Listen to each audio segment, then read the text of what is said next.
Hey guys. Hi. Hello, and how are you? Gosh, it is Wednesday at 1 o'clock. It's coffee chat time. Yeah, so I am so excited. So, for any of you that have been, I don't know, following our farm harvest progress, what's been going on, I'm so excited to let you know that we are done. We are done combining. All finished. Hey, I have a viewer. Say hi in the comments so I can see who you are. We are all done. We finished, I don't even know. So today's Wednesday. Saturday? We finished Saturday night. So it's been a couple of days and it's been really interesting a couple of days and how it all kind of showed up and came about. So on Friday, one of our neighbors, they live a few miles away from us and they also grain farm. But the crop that they had left out in the field, it wasn't ready yet. It was canola and it was in swaths. So, meaning like the crop was swaths. So it was in like rows down the field, all piled up. So it was still wet from some of the precipitation. So they couldn't really get going on it. So he called us up and he came over with his combine and helped us get our stuff done in a couple of days. And then in exchange, on Sunday, Travis and my brother-in-law, Jed, they went over and helped them get done because they only had one field left and they got it done in one day. So that was very exciting. So, and then, so that was done. And then there was another farmer, another neighboring farm. They weren't done yet. They had, I don't know exactly how much, maybe a couple hundred acres, but both of them, like we took a combine and a grain cart, and then the other neighbor who we had helped and helped us previously, they brought their combine over and they helped. So I think at one time there was like 5 combines going in the field yesterday and helped that farm get done. And it was so cool. Like hi Joy, how are you? When I just the generosity of spirit, like the sense of we have each other's backs and the sense of community that comes up. And I wouldn't call it, I mean, weather, hard time, like the weather has been a trying time, probably the last 4 years for harvesting for us, in a sense, like there's always a lot of precipitation and a lot of snow, and some farms have had to leave their crop out until springtime, and that's really tough financially too, because we rely on the grain to sell it. That's our cash flow. And when it is out in the field, I mean, there's so much uncertainty and unknown. So it was really cool how, these 3 different farms, our neighbor, hey, Bobby, ourselves, and then the other, like we all just got together and had each other's backs. Like, it's like, hey, we got you, I can't go, so I'm going to come and help you. And then we're going to help you finish. And then we're going to get together and help these other guys finish. And I don't know, it's just so magical. And yeah, it's so magical. And I was just talking to Travis this morning. So actually, timing here, they actually finished. I think the other farmer got done. They finished last night, and it was really good because now there's snow on the ground. So the timing was like really amazing. Um, and I was just visiting with him this morning about it, and I asked him, like, what was it like, being in the field with another farm, because there's different dynamics, and I don't know, I just had a thing to ask him that question. Hi, Julie. And Travis actually said, he was like, I had a lot of fun. I had a lot of fun in the field when they were on somebody else's farm. And I was like, really? And he was like, yeah. He's like, I didn't have any stress at all. Like, there was no stress. Like, when it's our own field and we're combining our own crop, he's like, I'm always stressed out and I'm always worried that we're not going to get it. And I'm always doing all these calculations and I'm always figuring it out. But when he was in the field with another farm, he had fun, which sounds funny, but that's kind of a huge thing. He had fun and he really enjoyed it.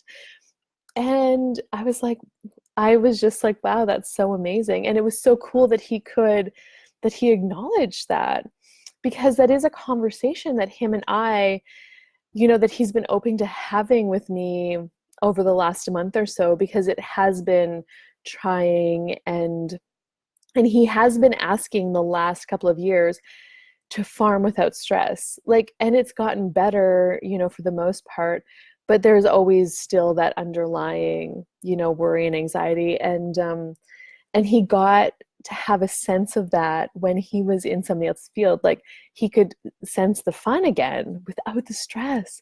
And so, once you can start to perceive an energy, then you can start to substantialize it and ask it to show up even more. And, I told him, I'm like, well, that's so amazing that you had that. And he actually said, like, I wonder what it would be like to be in our fields and have that fun. And I'm like, yeah, I wonder. And I don't think he used the word I wonder, but he said, like, what would it be like, to have that much fun in our field? So that was a really amazing.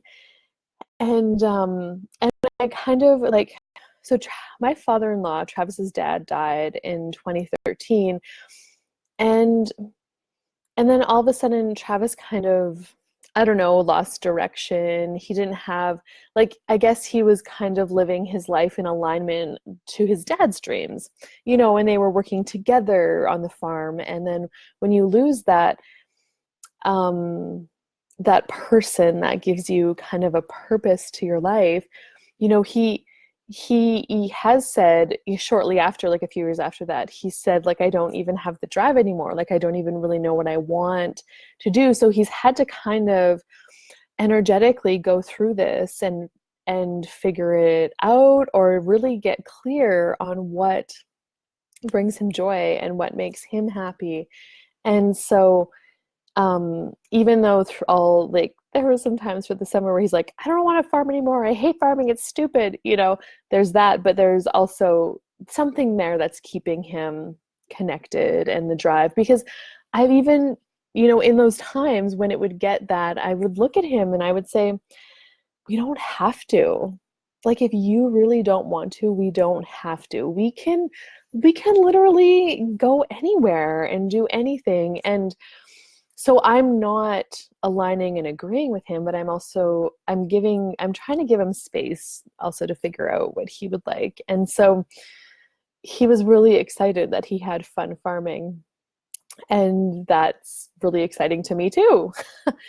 And I was also looking at, like, so the generosity of spirit. Oh, there was another really cool thing that happened.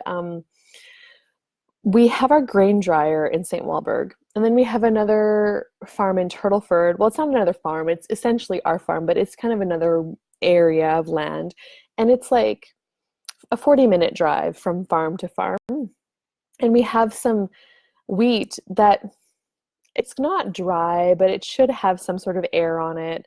And it would be, but we didn't want to haul it all the way back here and dry it. And then we have to haul it all the way back to Turtleford to store it in the bins again, because we don't have enough bin storage here on this farm for everything. So the guys were talking about, you can get like this heater thing. It's called a frost fighter for anybody who farms. You can get one, you can put it on your aeration, and it'll start to blow hot air or warmer air into the grain, which would then dry it down. And we were looking at getting one. And so I think Travis was saying to buy a brand new one was like $10,000. And they found one on Kijiji in Cut Knife for like $2,500.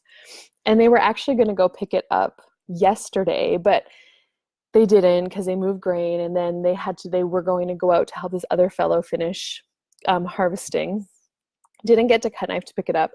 So this morning, another neighbor, so he actually borrowed our second combine the other day because his combine broke down, or was plugged really bad, and he really wanted to get his crop done. And we had this other combine was just sitting. So, my brother-in-law was like, just take it, just come and take our combine and use it and finish your crop off. And the fellow was like, no, I don't want to do that. That's fine. But then he phoned back a few hours later. Is that offer still on the table? And we're like, yes. So he came to get it. He finished his crop, got it all off. And this morning he showed up and he gave us a frost fighter. like one of his own. So this is actually his last grain crop that he's harvesting, and he underseeded all of his land to hay. So he'll be making hay next year, which requires totally different equipment, no bin storage. He doesn't need his frost fighter anymore. And he brought it over and he just gave it to us this morning. He was like, "Here, have it. Thank you for letting me use your combine." And we were like, Travis was telling me, like, at first we're like, "No, like what we want to pay you for it." And the fellow was like, "No, like, please, he was just so grateful that we let him use our equipment, and he gave us the frost fighter." So I was like, wow, like that's so cool. Like the universe really does have your back. And interesting that we didn't go buy one yesterday and the guys were out helping somebody else, and then one just shows up. Like like wow, how does it get any better than that? And when I kind of look back over the last couple of harvests, and they have been tough with the weather and trying, but the universe has had our back. Like things have happened with ease in a pretty good sense. The time that our grain dryer showed up last fall, we got it set up and ready before the weather got really shitty and we couldn't even buy a grain dryer anymore because they were sold out and the ground would have been too muddy to prepare to put the dryer on. But it all happened before that, and it was ready to go when we needed it. And so that is all of life comes to me with ease, joy, and glory. That is handling whatever comes your way with ease. And and then the people showing up to help us finish, and then we could help them. Like it's so cool. And so when like and then I also kind of, this morning I just kind of was receiving and playing with all these different energies and what was going on, and I'm like, the generosity, like I was looking at myself in my business with my horses. I coach riding lessons and train horses.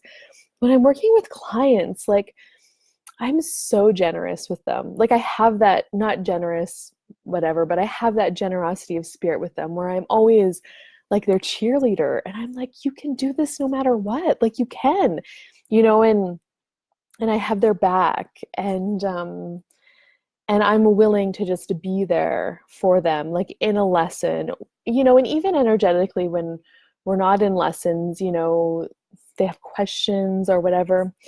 And I'm like, am I that with myself?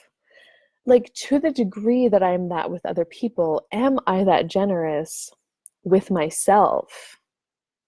And I got like a no. And I'm like, cool, that's really interesting. So, and then I'm kind of just not analyzing, but looking at things. And when I am like, my first go-to is still not nearly as much as it was, but it's still judgment. Like, I have an easier time judging myself than I do being generous and kind to myself and telling myself, it's okay, Katherine, if you don't get all of this done today. Because I would tell that to somebody else, like if somebody worked for me and they, I could see that they were putting in a big effort, but they didn't get everything done. I would tell them, it's okay that you didn't get all of this done today, tomorrow, or when you get time again. But I'm not that with myself. Like, still not. I am more than I used to be, but I'm still not. My first thing is like, no, you need to get it done. Like I'm such a slave driver to myself sometimes, still a lot. And so I wonder what it would be like, and just noticing that I'm not that, and then asking, like, what would it be like if I was that generous with me as I am with other people? It's okay. You can do it again. Like, cheering them on, or like, how are you, the generosity that you have with a toddler that's learning how to walk. Like, it's okay that you fell down. Like, get up and let's go again. Come on, rather than telling them, oh, well, you're stupid, you can't walk yet. Like, but we are so easily that to ourselves. And so yeah, I just wanted to chat with you guys about that today. I'm so excited that you're here watching me live. So, my exploration is going to be being more generous to myself with that. And then I was looking at like Travis, you know, God, they were so generous with the other people and, like having fun and it's going to be okay. And we're here, we got your back. And then, you know, for yourself, it's not like he's not that for himself. I know he's not that for himself. I know that he's very much a slave driver to himself and telling himself that he's doing something wrong because we're not done yet. And not telling himself that it's going to be okay. He's telling himself that this is going to be the end. It's going to be destroyed and it's not going to be okay. So I haven't had a conversation about that with him yet. And I don't know if the energy isn't there to have that, and that's okay. But I was just acknowledging where and then where he's that generous with other people and, but he's not that for himself. So then it invited me to look at where I am that for other people. And I am so that for other people. And I'm so not that to that degree with myself.